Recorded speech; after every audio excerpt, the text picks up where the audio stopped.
Actuellement, on est confronté à un défi immense.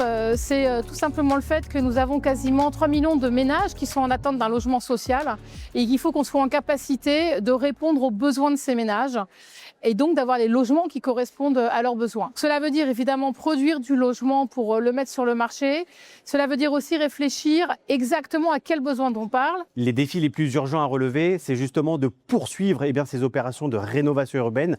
Pour faire en sorte que les logements soient moins énergivores et qu'ils garantissent la protection du pouvoir d'achat. Pour moi, aujourd'hui, et pour mes collègues élus, c'est notre principale motivation, réhabiliter le parc ancien. Le défi le plus urgent, c'est de répondre à la liste d'attente de 3 millions de personnes qui attendent un logement social dans notre pays. Ça veut dire qu'il faut construire de logements. Pour nous, les défis les plus urgents à relever, c'est tout simplement de relancer la production.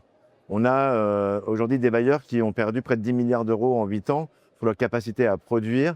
On doit avoir une politique d'habitat qui aujourd'hui repose sur ces deux pieds, c'est-à-dire la rénovation et la production. Évidemment, privilégier cette adaptation au changement climatique, privilégier l'adaptation au vieillissement, parce qu'on en parle aujourd'hui beaucoup aussi, l'évolution démographique de la France. Donc avec une adaptation des logements, parmi les défis les plus importants à relever pour le logement social, pour ma part, il y en a un, c'est celui du réchauffement climatique. Ça veut dire quoi? Ça veut dire des logements qui doivent être isolés justement lorsque les températures bien sûr sont basses. Évidemment aussi pouvoir replacer des quartiers qui sont aujourd'hui en difficulté dans la logique même et le cœur de l'agglomération. C'est un élément clé également et c'est pour ça que l'ANRU a d'ailleurs été créé.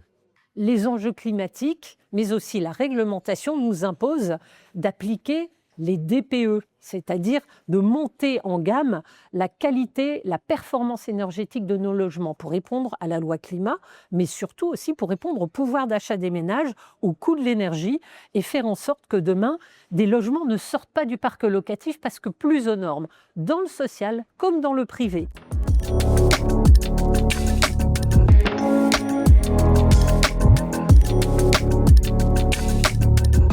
Entre 7 et 8 rendez-vous sur 10 sollicités par le maire concernent justement la question du logement. Ce qu'attendent en fait les habitants d'une commune, c'est d'avoir un logement de qualité à prix abordable.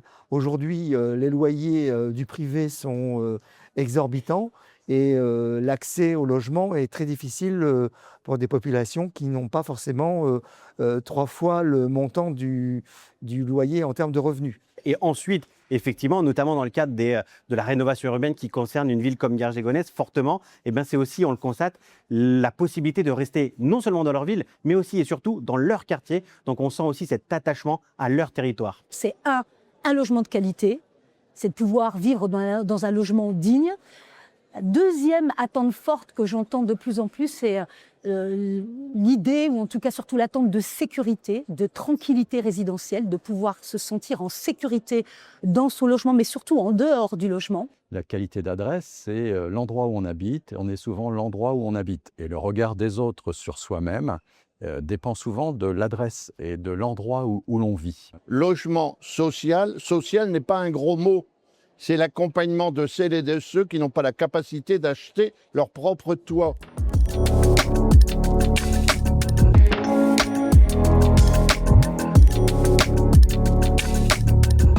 Le logement social constitue un enjeu majeur, surtout pour les équipes qui sont nouvellement élues. D'abord parce que c'est sans doute l'élément clé du pouvoir d'achat des Français. Le logement social, souvent, c'est la perspective d'avoir 300, 400 euros de plus par mois en termes d'économie de loyer. La question du pouvoir d'achat, elle est aujourd'hui centrale. Et accompagner les populations par le logement social, ça permet de maintenir le logement et les familles dans la ville. Et ça permet surtout aussi, quand il y a des familles avec enfants, de pouvoir ne pas fermer de classe et de développer le milieu scolaire. Il faut donc continuer à produire. Il faut pour nous arriver à équilibrer l'offre sur l'ensemble du territoire. Les quartiers où il y a peu de logement social, en faire plus. Là où il y a déjà beaucoup de logement social, notamment par exemple au quartier du Faubourg de Béthune, rééquilibrer l'offre avec aussi de l'accession ou de l'offre en logement privé. Le logement social, c'est un enjeu majeur pour Roubaix, pour la nouvelle équipe municipale de Roubaix, parce que c'est un enjeu majeur pour les Roubaisiens.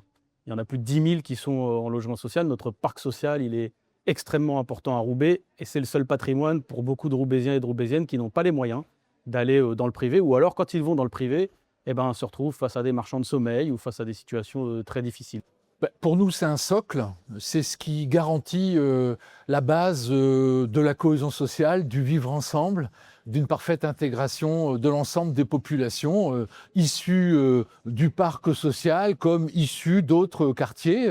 Donc d'abord, la cohésion sociale et le vivre ensemble. Il faut absolument pour nos maires, qui ont besoin là aussi de perspectives pour s'engager dans des grands investissements, eh bien un ANRU 3.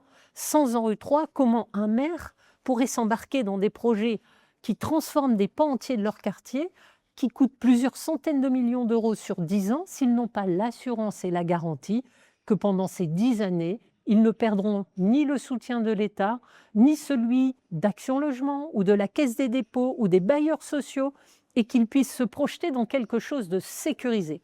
L'ANRU 3 le permet. Sans cela, chaque année, point d'interrogation pour les maires. Et donc, comment s'embarquer? C'est indispensable dans les territoires urbains.